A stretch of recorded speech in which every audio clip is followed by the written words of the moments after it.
Our Father who art in heaven, hallowed be thy name. Thy kingdom come, thy will be done on earth as in heaven. Give us this day our daily bread, and forgive us our trespasses as we forgive those who trespass against us. And lead us not into temptation, but deliver us from evil. As was in the beginning, is now, ever shall be, world without amen. And every day and every way we take the peace of the earth and we make it stronger.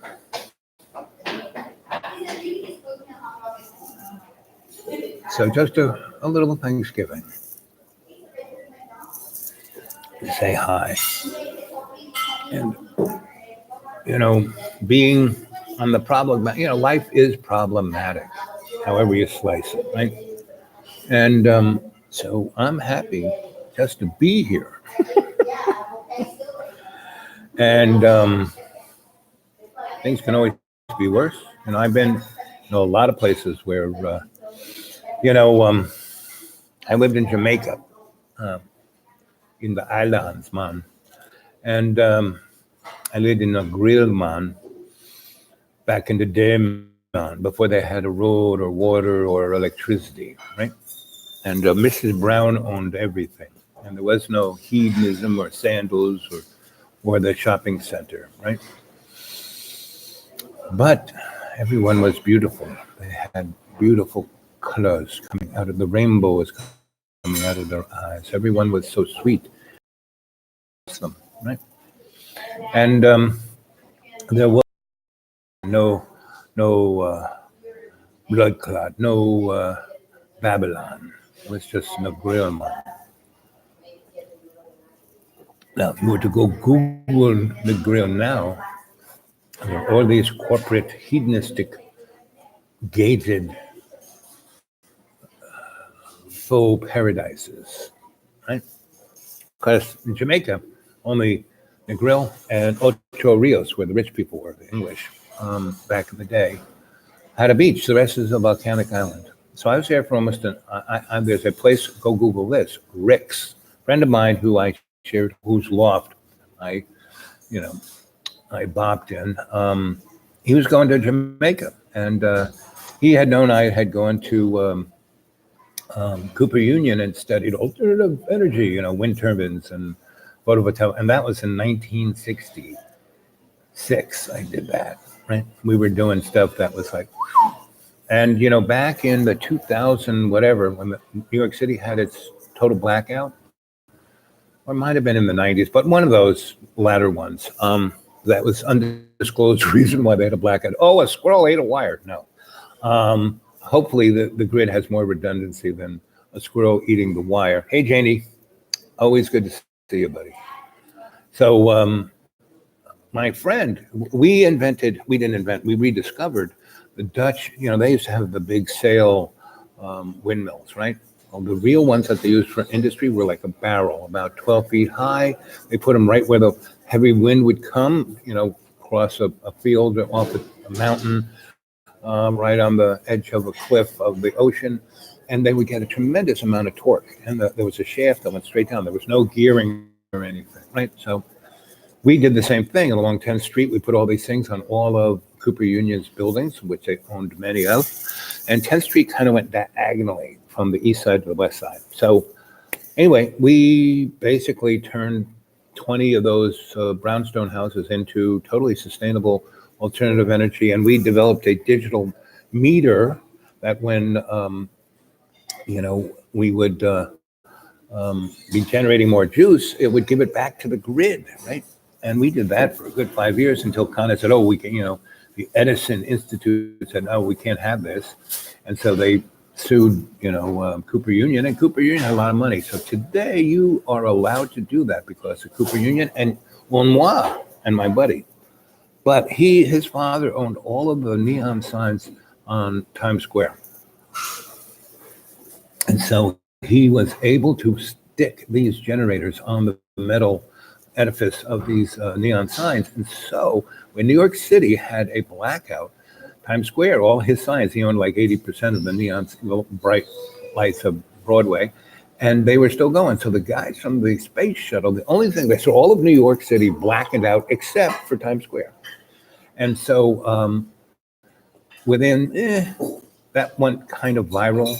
and it went on the news, and they were talking about, well, if this guy can do this, well, someone, from the Edison Institute came and offered him $1 billion to take those generators off because he already had gone through court and no one could take them down unless he took them down.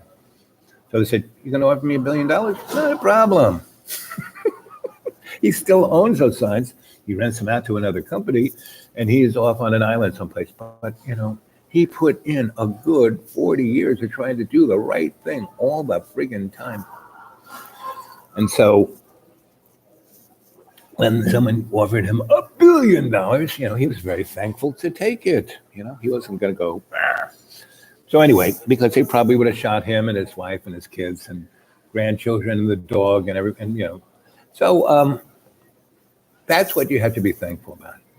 If you're awake, to take the check, right? So we live in a planet, a solar system of abundance. The major power, what drives the universe, right? Isn't any of the crap that Einstein was a moron. All those guys are morons. The person who did all of the math, whose ideas relativity was his first wife. She was a brilliant one. And she, being a woman, knew that she wasn't going to get any respect. So she got Albert to be Albert Einstein. She branded him. And then as soon as he became super famous, a rock and roll star, he took his niece, who he married, and took her to America and left his Jewish bride to face Auschwitz. Hey, Al. So she got out by the skin of her chinny chin chin. And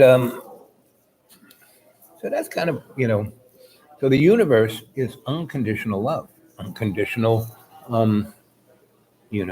abundance. But it's not. It's like when your dog who loves you unconditionally sees you and you go, sit, and it hears, just like Charlie Brown, just to hear the teacher going, well, when the universe hears us pray, all it hears is, so, when you're an alcoholic or a sex addict or a drug addict or a power addict or a politician or a priest or any of those guys, all the universe, the God, which is only love's co-creation, all that here is right? So the universe can only tell really what you're doing by your actions. Your little prayers are, now ceremony is a different thing. Every time, why, look at that finger, look at that. That's shamanic energy right there.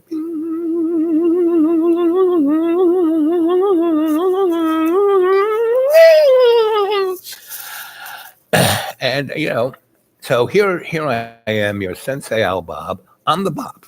Kids, you know what I'm the Bop means? Come on, there's two of you. There should be at least 2 hours. Hey, have any of you gone back and looked at all the shows and seen how there's 20 of you have watched it, 5 of you given a thumbs up, but there's 10 people who give a thumbs down. Well, I look at the statistics of it, and obviously there's only one individual, that moron boy who makes that nasty channel that hates me, right? And there's only one person that moron boy could be, and we all know that. We won't. It's like Vladimir or the Charlie. What's his name? Harry Winston, Harry Potter. You don't name that guy. Well, we don't. It's the canary. So it's pretty amusing, and that's a sign that I'm doing pretty good. If X amount of people watching, I only get 1/10 of 1% of thumbs up from those guys and gals, and there are like 15 people who didn't even watch, but just that, hey, I'm doing my job, because it's either some algorithm or it's some toady, And I don't understand the whole concept of trolling. I mean, who has the time? Meaning, I'm on constant vacation and I don't have the time, So anyway, we live in a place of abundance, and I'm on the BOP, meaning I'm not going back to the deep green until it gets warm because just my little 2 weeks of it being 37 during the day and, below zero at night, and 2 nights it got 9 degrees below zero. And it was okay, and we had one little snowstorm. It was only like an inch, and, I dealt with it. I had my leaf blower. But if I hadn't gotten up in the middle of the night and blown that snow off my paths, it would be that of a sheet of ice. And then it stayed really cold for 2 weeks. So if I had let that snow turn into ice, I would have gotten skates and skated uphill. But I got up at 3 and blew the snow off. And then I got it back up at 6 and blew it again. And then around 11, it slowed way the heck down. And I really blew everything off and cleared everything up and brushed everything down and took the snow off the tarps, and finally I got the leaves off the tarps. So it's all good. When I closed the place up and I left pretty good, emptied everything, drained everything, turned everything off, took all the tarps and put them edges down so they wouldn't, get full of snow and ice and collapse. They can just blow around. Anyway, so everything's pretty good at the deep green, and I'm not going back till spring, right? Hail Hydra. So I'm on the BOP. So there are a bunch of you who keep saying, oh, you should come visit me. Well, hey, I'm coming to visit. I'm coming to visit. I'm coming to visit. Because, you're going to have to tell me more exactly where you live. I can't. I bet I could muscle test. If I knew what town you were in, I could probably find you. Anyway, so far, the last 3 weeks, things have been pretty good. Can't complain, And so, and being on the BOP's kind of fun. You meet new people, you talk to new people, like Beth here. Beth, just wave Beth into the,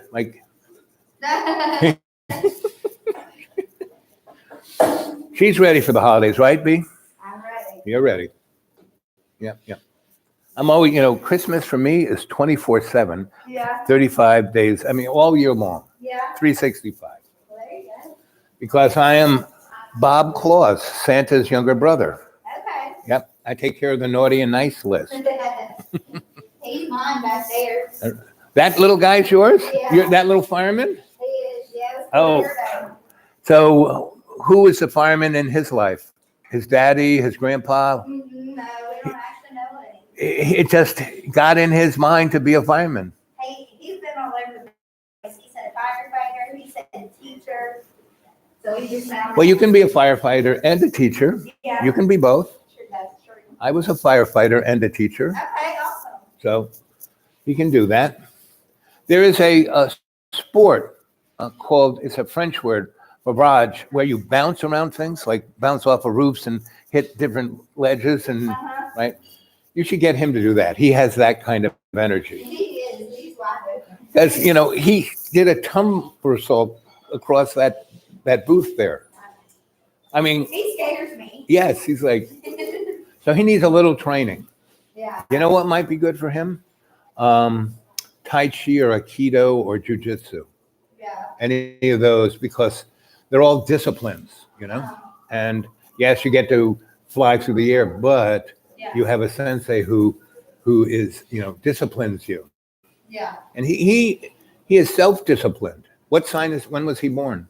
August 15th. So he's a Cancer or a Leo. I'm not 100%. What's I don't keep up with it. What's the date? Taurus, I know that. Well, It's August 15th. August 15th. Yeah, I think he's probably more the Leo, which he is the Leo, because Cancers are, especially guy Cancers, extremely introverted. He is not introverted. Yeah. He doesn't have an introverted bone in his body. Yeah. So Leos are like cats, they're all up. Do I look good? Do I look good? That is him. It's all about looking good and cool. Right. Well, he's got his cool fire coat. Yeah, it is cool. Yep. Well, you have a good holiday, girl. Thank you. Yeah. And that's what I do to be generous to people. Give them my time because I don't have money. Except there was a guy who was in the big intersection. He was in his wheelchair, and disabled vet. So I parked right in the middle of the thing, put on my blinkers, got out of my car, and said, "Okay, God, I'm going to open up the back door and I'm going to look on the floor, and whatever's there on the floor is what I'm going to give." Open the door, $20 bill. Didn't even know it was there. Now most people said, "Oh, I can't give this bum $20 bill," but I made that little thing with God. What's ever there, I'm going to give this guy. Gave it over to him, right? And he saw that 20 from across the highway, and he was about to jump up and run over there, right? But he thought better, and I got across the street, and I basically blocked 4 lanes of highway to do this, and there was actually a cop in the parking, of the supermarket, a light down. Who could see what I was doing? Did he come and get me? No. So I went across the street, gave the guy the $5, and I looked at him. I said, "Have a good holiday, buddy." And he was like, and I looked at him, and he was sitting on his leg, meaning from the car, it looked like he had lost his leg. But from me, kind of, I could see he had that leg. He probably is crippled from sitting on that leg for the last how many years of doing this, as he had it down. But that's what life's about. Meaning, I really have no money. Again, you can contact me at the Dude Awake 42@gmail, and there's my PayPal. And you don't need any more information than that. You can put it in there. Lots of people, and I thank everyone for their whatever they've given. Big, small, doesn't matter. It's the thought that counts. And your Sensei Al Bob loves you, and I love all of you, whether you're there or not. So I'm going to try and do a live chat later this evening, right? If I'm at a place that has Wi-Fi, I will do it, right? But this one, I'm going to be at a church tomorrow, probably earlier, like when these people come and get me is when I'm going to this church to cook. I'm cooking Thanksgiving dinner for quite a few people. But most of them are vets, right? So that's what I'm going to be doing. And a friend of mine said, "I'm going to be spending time with real disabled vets." Well, pretty much if you're a vet, you're disabled. Ow. I know I am. So, okay, gang, I love you. And so I'm going to say, bless you indeed. Let your empire be enlarged. Let love's co-creation's hand be on your shoulder and protect you from evil so you will do no harm. Remember, good thoughts, good words, good actions, good deeds, good outcomes. That's how we live our life, with respect for all our relations. I love you all. Catch you later. Do, do, do, do, do.